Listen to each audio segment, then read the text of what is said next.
Il y a des jours comme ça où tu te lèves fatigué. Est-ce que vous le savez? Oui. Il y a un temps comme ça où quand tu regardes, tout est fatigué. Tout est bizarre. Dans la vie, surtout au temps actuel, tout est bizarre.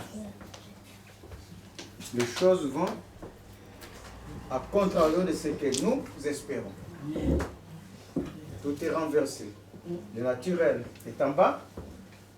Ce qui n'est pas conforme commence à prendre le dessus. Voici pourquoi notre Seigneur s'élève. Voici pourquoi notre Seigneur se manifeste. Parce que ce temps-là a été annoncé. Parce que ce genre de choses ont été annoncées. Et ce genre de choses ne manifestent qu'une chose, la présence manifeste de Dieu. Amen. Cette présence, le Saint-Esprit va élever d'abord sa présence et le Saint-Esprit va envoyer celui qui nous a été promis. Dans le livre d'Ésaïe 42, tu me le prends un vol, mais tu le prends dans la même version. Dans la même version, Ésaïe 42. Voilà.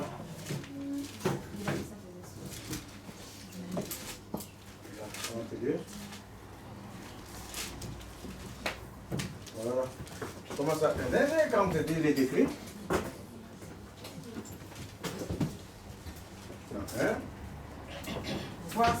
Voici mon serviteur que je soutiens. Mon serviteur que je soutiens. Mon élu en qui mon âme prend plaisir. J'ai mis mon esprit sur lui. Oui. Il annoncera la justice aux nations. Il ne criera point. Oui. Il ne lèvera point la voix. Et ne la fera point entendre dans les rues. C'est bon, arrête là. Voici mon serviteur que je soutiendrai. Il y a quelqu'un qui est en train de parler de son serviteur qu'il va soutenir. Il y a quelqu'un qui est en train de présenter son serviteur qu'il va soutenir.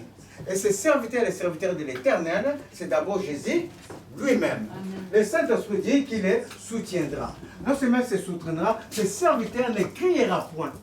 Il ne lèvera point la voix dans la souffrance qu'il va subir. Dans ce qu'il va prendre de nous, dans ce que tu es en train de souffrir dans ta vie, il va le prendre dans sa chair, mais il ne va pas crier, il ne va rien revendiquer. Il ne lèvera point la voix, ah je suis fatigué, non, il ne dira pas cela. Et il ne le fera point entendre dans la vie. Il va accepter la souffrance que celle qui parle de son serviteur lui a infligé, lui a dit de supporter. Est-ce que vous comprenez? Celui qui va le soutenir lui a dit qu'il va souffrir. Il va prendre la souffrance de mes enfants. Et lui, il va l'accepter sans élever la voix, sans crier. Il va être comme un agneau d'où on va abattre. Tu sais, même dans la vie réelle, je n'ai jamais égorgé un agneau. Mais c'est que les gens qui égorgent des agneaux, ils disent quand ils prennent l'agneau, quand tu commences à égorger l'agneau, si l'agneau est belle, ça veut dire qu'il faut laisser. L'agneau n'est belle pas quand on l'égorge, réellement. Voici la préfiguration de notre Seigneur, l'agneau immolé. Il n'est belle pas. Mais ce serviteur, il ne brisera point les roseaux cassés. Les roseaux cassés, c'est les enfants de Dieu qui sont fatigués, qui sont malmenés. Il ne va pas venir les tourmenter, mais il ne les rachètera point. Jusqu'à ce qu'il établisse la justice dans leur vie. Et que les îles, et que les nations espèrent en lui, en sa loi. Continuez. Espère en sa loi. Il ne brisera point le roseau cassé. Les roseaux cassés. Et il n'éteindra point la mèche qui brûle encore. Encore. Il annoncera la justice selon la vérité. Oui. Il ne se découragera point et ne se relâchera point jusqu'à ce qu'il ait établi la justice sur la terre. Oui. Et que les îles espèrent en sa loi. Ainsi parle Non, Dieu. et que les îles espèrent en sa loi. Arrête là. Amen. Vous avez vu le courage de ce serviteur. Il est sans fatigue. On le peint comme un serviteur d'abord faible. Il est dans la faiblesse. Il va prendre tout dans la faiblesse. Il va prendre tout dans la souffrance. Mais tout de suite, les tableaux changent. On dit que ce serviteur va se lever. Il va établir la justice. Jusqu'à ce que la justice, il va établir la justice sur la terre. Jusqu'à ce que les îles, les nations, les gens espèrent en lui, dans sa loi, dans la parole de Dieu. Il est dépeint de deux façons. Il est dépeint comme un serviteur faible, mais comme un serviteur puissant, qui va établir la justice. Et l'Éternel continue. Là, c'était les tableaux du serviteur qu'on nous a présentés par rapport à notre souffrance. Il est venu dans la faiblesse prendre notre vie. Mais en même temps, dans sa faiblesse, il est puissant. Il est autorité pour établir la justice dans notre vie. Personne d'autre ne peut établir la justice dans ta vie. Si ce n'est Jésus lui-même. Alors, l'Éternel va se lever maintenant. Il va dire, moi. Ainsi parle Dieu, l'Éternel, qui a créé les cieux et qui les a déployés, qui a étendu la terre et ses productions, qui a donné la respiration à ceux qui la peuplent, et le souffle à ceux qui y marchent.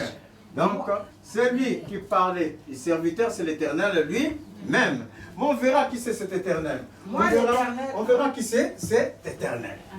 On verra celui qui parle du serviteur qui est l'Éternel. On verra réellement qui est cet Éternel. Parce que déjà, il nous a donné un point. Il commence à nous donner des indices. Moi, l'Éternel, je soutiendrai mon serviteur. Donc, sans l'Éternel qui parle là, les serviteurs ne pourront rien faire. Mais vous verrez, le contraire, lui-même l'Éternel ne pourra rien faire sans les serviteurs. Amen. Amen. Parce qu'on est en train de parler d'une seule et même personne. Amen. Et cette personne dit, ainsi parle l'Éternel qui a créé le ciel et qui les a déployés. Le Père créateur qui a étendu la terre et ses productions, qui a donné la respiration à ceux qui la peuplent et le souffle à ceux qui y marchent. Et il commence à manifester maintenant son caractère puissant. Il commence à manifester son autorité. Moi, l'Éternel, j'ai été appelé pour le salut. Amen. Cette parole ne s'adresse pas d'abord à nous, s'adresse toujours aux serviteurs. Moi, l'Éternel, j'ai appelé mon serviteur pour le salut.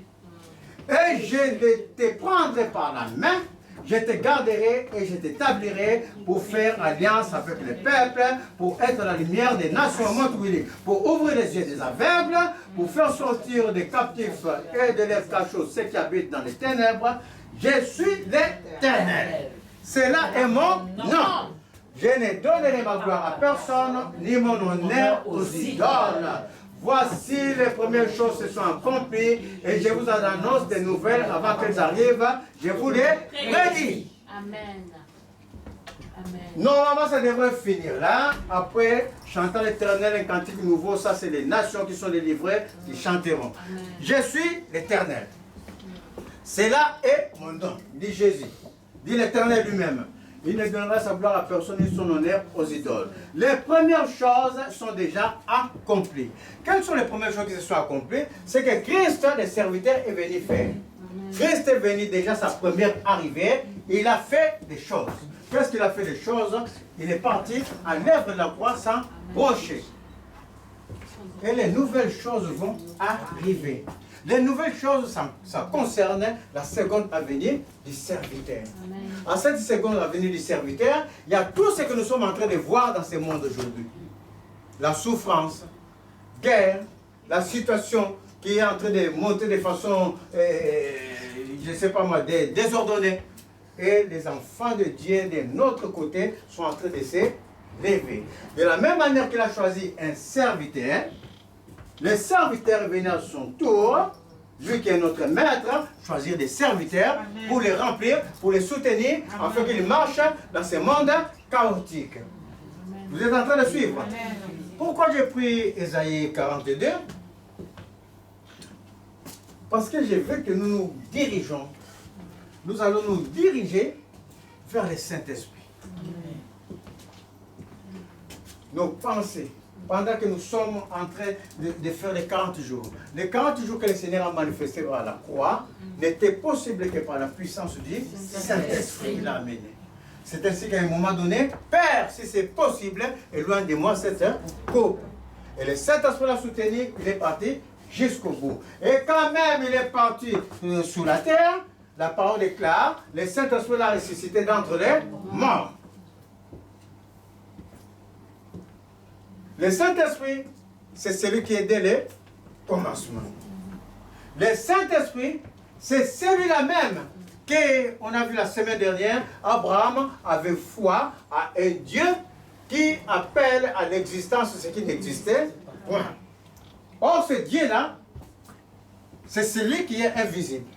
C'est celui qui est l'Esprit. C'est celui qui est le Saint-Esprit. Non seulement Abraham avait foi que les choses qui n'existent point vont être à l'existence, mais Abraham avait foi, si ça n'existe pas devant mes yeux, à celui qui est invisible, ces choses-là existent. Amen.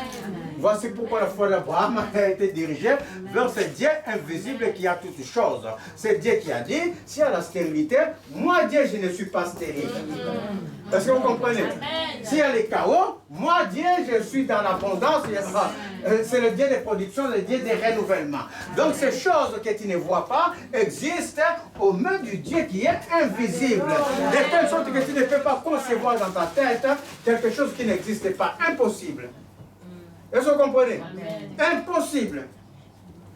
C'est toujours quelque chose qui préalablement existe. Après le Seigneur, mais toi tu ne l'as jamais vu. Après le Seigneur, va le mettre dans ta tête. Amen. Et tu commences à, ton esprit commence à se tourmenter. À te tourmenter. Et un jour comme ça passe. Hein? C'est pas par ça. Il va guider tes pas. Merci Seigneur. Merci Seigneur. Il va guider tes pas. Tu te vois, tu prends l'avion, tu es là-bas en Amazonie, en Indochine, je ne sais pas où. Amen. Et tu passes comme ça dans le chemin. Tu vois ce que tu voyais toujours tout le temps dans ta tête. Tu dis, ah, mais donc ça existe. Parce que dans l'invisible, tout ce que nous pensons, notre bonheur, notre place, notre élévation, notre délivrance, ce que tu veux acquérir dans la vie, ça existe déjà en Dieu lui-même. Amen. Le Dieu, il est dans l'invisible, c'est pourquoi que ta foi va se regarder vers les choses invisibles, mais pas vers les choses que tu vois. Amen. J'avais dit la dernière fois, ta souffrance ne doit jamais t'accompagner. Si la souffrance t'accompagne, ça veut dire que ce qui est dans l'invisible ne viendra jamais. Amen. À ta souffrance, le contraire de la souffrance existe dans l'invisible. Voici pourquoi le malin a voulu amener le contraire négatif dans ta vie. Sinon, il ne peut pas. Le malin ne peut pas créer une situation pour mettre dans ta vie si la situation, le contraire de cette situation n'existe pas. Et que lui, il crée le contraire pour mettre dans ta vie. Est-ce que vous êtes en train de comprendre? Et c'est là, c'est pourquoi notre foi va se lever sur celui qui s'appelle l'Éternel. Celui qui s'appelle l'Éternel, il était là dès le commencement. Celui qui s'appelle l'Éternel dès le commencement, il s'est mouvé sur la surface de la terre. La terre était sombre et vide. On dit que Dieu était là. Et l'Esprit de Dieu s'est mouvé. L'Esprit de Dieu regardait. L'Esprit de Dieu constatait, regardait ce qui était dans nos vies. Alors une chose s'est passée. Lui, l'Esprit qui est puissant. Lui, l'Esprit qui est autorité. Quand il a vu que tu étais sombre, vide, il ne pouvait pas agir. Je vous ai dit tout à l'heure, Jésus ne peut pas agir sans l'Esprit. Mais l'Esprit lui-même ne peut pas agir sans Jésus. Tout était sombre et vide. Il a vu les chaos dans nos vies, le Seigneur. J'ai entendu Moïse, la souffrance de mon peuple en Égypte. Mais il ne pouvait pas agir. Est-ce que vous comprenez? Oui. Il a fallu qu'il envoie quelqu'un. J'ai entendu, la terre est dans les chaos. Mais l'Esprit est là, il constate. Alors il a fallu que quelqu'un dont parle le livre d'Hébreux, quelqu'un qui dit que celui-là, il est la gloire de Dieu, il est l'empreinte de Dieu et il soutient toutes choses par sa parole puissante. Parce que celui-là, il est la parole. Alors celui-là qui est la parole, il a dit. Celui-là qui est la parole, il a dit que la lumière soit. Et le Saint-Esprit s'est manifesté. Les deux personnes agissent, encore ils se conjuguent ensemble, Les deux personnes agissent ensemble. Il n'y en a pas l'un et il n'y en a pas l'autre.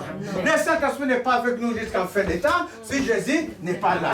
Le Saint-Esprit ne parlera pas de lui, il parlera de Jésus. C'est parce que tes regards vont se passer sur Jésus que le Saint-Esprit va se manifester. Vous êtes en train de suivre? Oui. Le Saint-Esprit. Voici pourquoi nos regards vont se diriger vers le Saint-Esprit, qui n'est autre personne que Jésus lui-même, qui n'est autre que la manifestation de Dieu vivant. Mais pour que le Saint-Esprit agisse, il faut celui qui soutient la parole.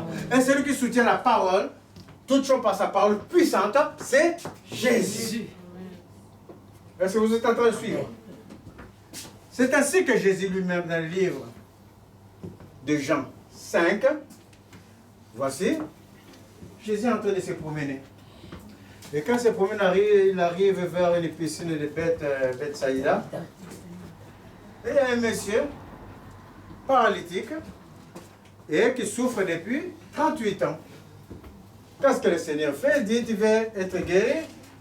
Le monsieur dit, oui, je le veux, mais quand l'eau est remuée, avant que moi je rentre dans l'eau, quelqu'un d'autre, il tombe et moi je ne peux pas. Alors Jésus lui dit, prends ta civière, prends ton lit et marche. Alors, cette action a amené des troubles dans la vie de la société. Parce que c'était le jour de sabbat. Alors quand les pharisiens de l'époque l'ont vu ce monsieur, mais toi le jour de sabbat, on ne doit rien faire. Pourquoi toi tu te promènes avec ton lit sur tes épaules? Et lui il dit, celui qui m'a guéri m'a dit, prends ton civière, lève-toi et marche. Celui qui m'a guéri, il sait qu'il y a le sabbat. Mais lui m'a dit, prends ton lit, lève-toi et marche dans la ville. Et si on te demande quelque chose, envoie-les-moi. Je leur dirai que je suis le maître du sabbat. Je leur dirai, votre sabbat ne vale rien sans moi. Amen. C'est ça qu'il a voulu leur dire. Alors les pharisiens vont rencontrer Jésus. Il faut me lire Jean. Mets-moi Jean où il est. Mets-moi Jean. Et Jean 5. Et tu mets à partir où Jésus, les pharisiens commencent à parler à Jésus. Jean 5. Alors, je suis dans Jean. Voilà, c'est bon. Je suis dans Jean. Alors, ils lui demandèrent, qui est l'homme qui t'a dit, prends ton lit et marche. Non, 13. Mais celui qui avait été guéri ne savait pas qui c'était, car Jésus avait disparu de la foule qui était en ce lieu. Depuis, Jésus les trouva dans les temples et lui dit, voici tu as été guéri, ne pêche plus de peur qu'il ne t'arrive quelque chose de pire. Ne pêche plus de peur qu'il t'arrive quelque chose de pire. Parlons tous de la grâce de Dieu. La grâce de Dieu couvre nos péchés. Mais là, c'est lui qui est la grâce. C'est lui qui nous a fait grâce, c'est lui qui veut qu'on parle de sa grâce. Il dit, quand tu as fini de me donner ton cœur, quand tu as fini de me connaître, quand tu sais que je suis ton Dieu, je suis un Dieu saint. Je suis un Dieu 3 fois saint. Ne pêche plus. Marche dans la sainteté devant ma face. Vous savez, quand ils allaient posséder Canaan, les enfants d'Israël, ils avaient fait 3 jours. Et même avant de posséder Canaan, et quand Moïse, le Seigneur allait parler à Moïse, il a dit, amène les enfants d'Israël en bas de la montagne. Qu'ils prennent 3 jours de prière, 3 jours de sanctification.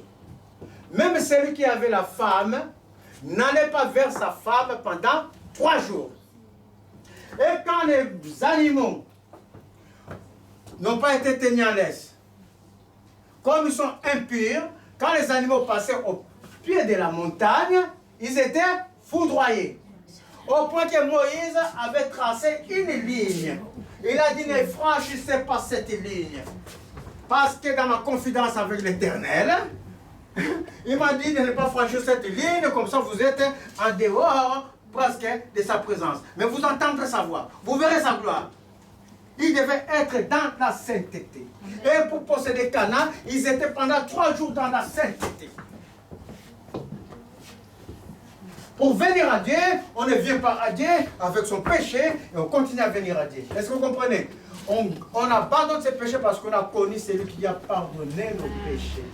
Quel que soit ce que nous avons fait, quand tu as connu Jésus, quand tu donnes ton cœur à Jésus, Jésus dit, je t'enlève ces péchés, je ne regarderai plus à tes péchés. Mais toi, ne pêche plus. C'était le cas de David. Il avait tué son serviteur, pris la femme du serviteur, fait la femme avec la femme du serviteur. L'enfant est mort, et David ne pécha plus. Et quand il ne pécha plus, qu'est-ce qui est arrivé? David fut déclaré un homme selon le cœur de Dieu. Donc il dit à ces messieurs, ça c'est une parenthèse, ne pêche plus. Et donc je suis à 15, c'est ça? Ne pêche plus, ne pêche plus d'abord. Cet homme s'en alla et annonça aux Juifs que c'était Jésus qui l'avait guéri. C'est pourquoi les Juifs poursuivaient Jésus parce qu'il faisait ces choses le jour du sabbat. Mais Jésus leur répondit aux Juifs, mon Père agit jusqu'à présent, moi aussi j'agis. À cause de cela, les Juifs cherchaient encore plus à les faire mourir, non seulement parce qu'ils voulaient les sabbats, qu'ils violaient plutôt les sabbats, mais parce qu'ils appelaient Dieu son propre Père, se faisant lui-même égal à Dieu. Il se faisait égal à Dieu. Il disait que si tu me vois des pères. Mais écoutez ce qu'il va dire. Et Jésus reprit donc la parole et leur dit, en vérité, je vous le dis, le Fils ne peut rien faire de lui-même. De moi-même, dit Jésus, je ne peux rien faire. Il ne fait que ce qu'il voit faire au Père. Je brise tout esprit de cécité dans le nom de Jésus. Que vos yeux s'ouvrent, que vous voyez dans l'invisible ce que le Père est en train de faire. Que le Père vous fasse rentrer dans cette confidence. Que tout esprit de cécité qui a été généré par quoi que ce soit aujourd'hui, je brise ces liens, que vos yeux s'ouvrent dans le nom de Jésus. Afin que vous voyez, vous rentrez dans les secrets de Dieu, vous voyez ce qu'il fait, afin que vous prononcez, vous fassiez des oracles sans erreur, afin que vous priez en sachant pourquoi vous êtes en train de prier. Je suis en train de dire que la cécité ne vienne plus dans vos vies. Au nom de Jésus, que vos yeux s'ouvrent, que les organes de vos yeux commencent à tomber maintenant, au nom de Jésus. Afin que vous ne battez pas l'air en vain. Alors, il dit, le Fils ne peut rien faire de lui-même. Il ne fait que ce qu'il voit faire au Père. Et tout ce que le Père fait, le Fils aussi le fait pareillement. Exactement. Oh, merveilleux. Quand quelquefois l'homme est en train de prendre autorité, c'est parce qu'il a vu C'est parce que le Seigneur a mis dans son cœur. Parce que le Seigneur a dit que c'est ça. Il ne sait pas ce qu'il fait. Mais le Seigneur dit, mets seulement la main. Il met la main. Et le Seigneur, lui, le Saint-Esprit, il fait son œuvre. Le Saint-Esprit ne peut pas agir si Jésus ne fait pas. Jésus ne peut pas agir si le Saint-Esprit ne le soutient pas.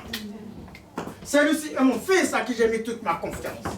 Celui-ci est mon fils que j'ai choisi pour sortir les aveugles des cachots. Le Saint-Esprit. Les deux marchent ensemble. Parce que les deux, c'est une seule et même personne. Vous allez me suivre. Ce n'est pas l'un ou l'autre. C'est la plénitude. Si tu m'aimes, moi et le Père, nous viendrons chez toi. Nous viendrons en toi. Nous ferons de toi notre demeure. C'est là, quand tu as Jésus, tu as la plénitude. Quand tu as Jésus, tu as le Saint-Esprit et tu as le Père. Vous êtes en train de suivre? Amen. Ce n'est pas une marche séparée. Pendant qu'il est en train de marcher sur la croix, le Saint-Esprit est là. Le Père est sur son trône. Vous êtes en train de suivre? Alors, tout ce qu'il fait, le Fils le fait pareillement. Car le Père aime le Fils et lui montre tout ce qu'il fait et il lui montrera des œuvres plus grandes que celles-ci, afin que vous soyez dans l'étonnement. Oh, dites avec moi, Père. Père. Ouvre mes yeux. Ouvre mes yeux. Père. Père. Ouvre mes yeux. Ouvre mes Que yeux. toute cécité spirituelle. Que toute cécité Quitte mes yeux au nom de Jésus. au nom de Jésus. Montre-moi les grandes choses. Montre-moi les Les grandes choses de ma vie. Les grandes choses. Montre-moi les grandes choses de ma vie. Montre-moi les Montre-moi les grandes choses de ma vie. Montre-moi Ok. les grandes choses de ma vie, au Père. Afin que je fasse des œuvres Afin que je fasse des œuvres plus grandes encore. plus grandes encore. Et que les gens soient dans l'étonnement. Et que les gens Soient dans l'étonnement. Afin que ma prière Afin que ma soit des prières ciblées. soit des prières ciblées. Que je ne fasse pas des prières d'erreur. Que je ne fasse pas des prières Des d'erreur. prières de tromperie par mes sens. Des prières de tromperie par mes sens. Mais des prières qui viennent parce que je vis ce que toi tu es en train de faire. Des prières qui viennent parce que je suis. Que vos yeux soient ouverts au nom de Jésus. Que vos yeux soient ouverts au nom de Jésus. Merveilleux Seigneur. Des œuvres plus grandes. Car comme le Père ressuscite les morts et donne la vie, ainsi le Fils donne la vie à qui il veut. Et comme, par-dessus tout, le Père est celui qui donne la vie, lui, le Fils, il donne la vie à qui il veut. Comme Jésus que nous suivons est celui qui donne la vie, et comme Jésus a dit que nous sommes ses ambassadeurs, nous nous donnons la vie à qui nous voulons. Amen. À qui nous voulons. Amen. Même pour les méchants. Si un méchant rentre ici, je sais qu'il est méchant. Mais si ce méchant dit, je donne mon cœur à Jésus, je n'aurai pas d'autre choix que de libérer la vie de Jésus en moi. Vous êtes en train de suivre. De le sortir de la mort pour lui donner la vie de Jésus. Je ne peux pas dire que je ne vais pas. Nous donnons la vie à qui nous voulons. Et c'est cette vie que j'ai revendiquée dans mon fils. Selon les décrets de cette parole. Selon les paroles qui sont sorties dans la bouche de l'Éternel. Comme le Père ressuscite les morts, nous aussi nous donnons la vie à qui nous voulons. Père, je saisis cette parole parce que tu m'as mis, Père éternel, à côté de ceci. Pour les amener à toi, pour te présenter ce que tu es. Tu es le Père éternel qui, dès le commencement, était là, tu as soutenu toutes choses. Tu es le Père éternel qui, dès le commencement, par ta parole, quand tout était sombre, vide, tu as tout renouvelé et tu as donné la vie. Tu es celui qui s'est manifesté à Abraham. Toujours par ta parole, tu t'es manifesté, tu as parlé. Abraham, suis-moi, Abraham t'a suivi. Et selon ta parole, Abraham t'a suivi jusqu'à booster sa foi au Père éternel à ce que dans son cœur, Abraham sache que tu es le Dieu qui appelle à l'invisible ce qui n'existait pas. C'est ainsi que ce qu'il ne voyait pas dans sa vie, il a vu au Père éternel en toi. Il a su que le Dieu qui donne la vie, ce Dieu-là ne donnera-t-il pas vie dans ma vie? Amen. Et quand même tu l'as mis à l'épreuve, Abraham savait pertinemment, Père éternel, que si tu demandes, parce qu'il y a quelque chose pour remplacer. Amen.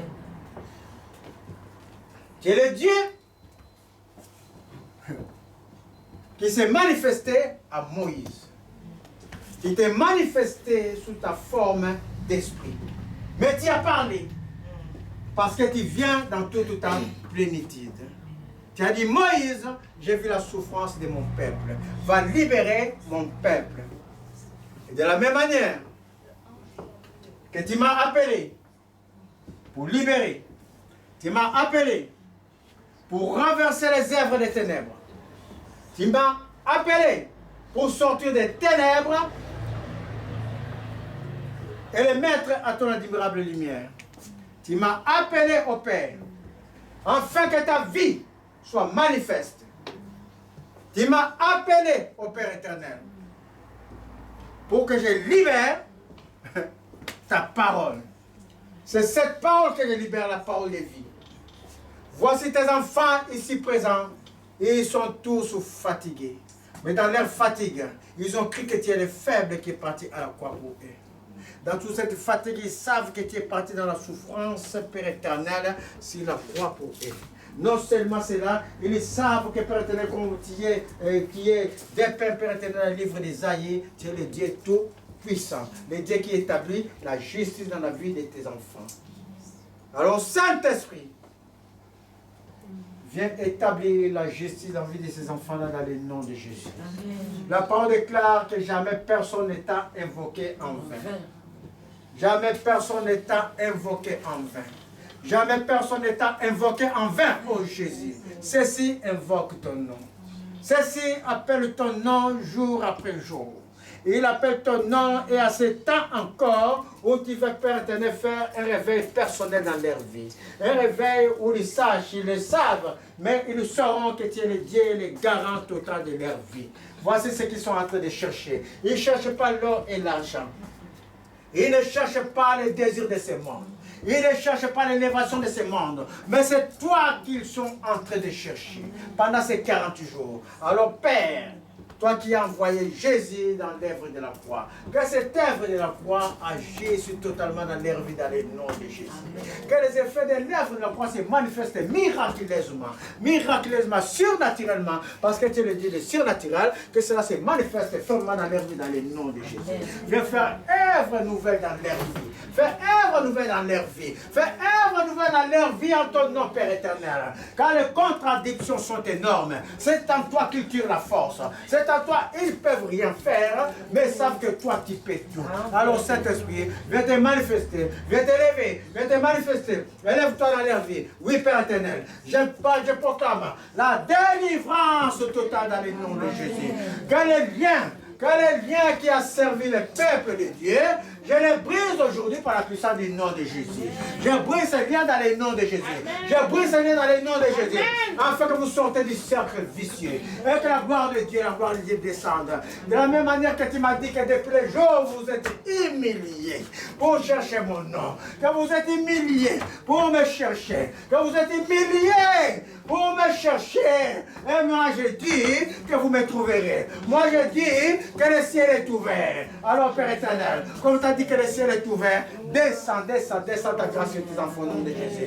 Descends sur eux dans le nom de Jésus. Car c'est toi qui as oint le Seigneur Jésus de ta puissance. C'est ainsi que Jésus a marché dans Capharnaüm, a marché dans Galilée pour délivrer. Alors que la puissance de Dieu, maintenant que la puissance du Saint-Esprit, la même qui a certifié Jésus, la puissance qui est descendue sur Jésus. Oh, je t'appelle au Saint-Esprit. Descends, recevez au nom de Jésus. Que le vives eaux descendent des cieux. Que le vives eaux descendent des cieux. Maintenant. Recevez Au nom de Jésus. Que de vives raisons, que vous les sentez maintenant vous. Maintenant vous, l'attouchement. Au Saint-Esprit, que les sente ton attouchement maintenant. Au Saint-Esprit, recevez. Au nom de Jésus. Recevez. Au nom de Jésus. Recevez. Au nom de Jésus. Recevez. Au nom de Jésus. Oh Père, je te bénis, je te rends gloire. Je te bénis, je te lève, je te bénis, je te magnifie. Quand tu soutiens toujours ton peuple, tu marches avec ton peuple, tu élèves ta gloire dans la vie de ton peuple. Tu ne nous as jamais abandonnés. Tu ne briseras jamais les roseaux qui est déjà cassés. Mais au contraire, tu manifesteras ta justice dans nos vies. Et c'est là nous le savons, que tu es élevé dans nos vies. Nous le savons, que tu es magnifié dans notre vie. Alors Père, prends toute l'élévation, prends la gloire, pour la gloire de ton nom, au nom de Jésus. Amen. Merveilleux Seigneur. Gloire à Dieu. On va avancer.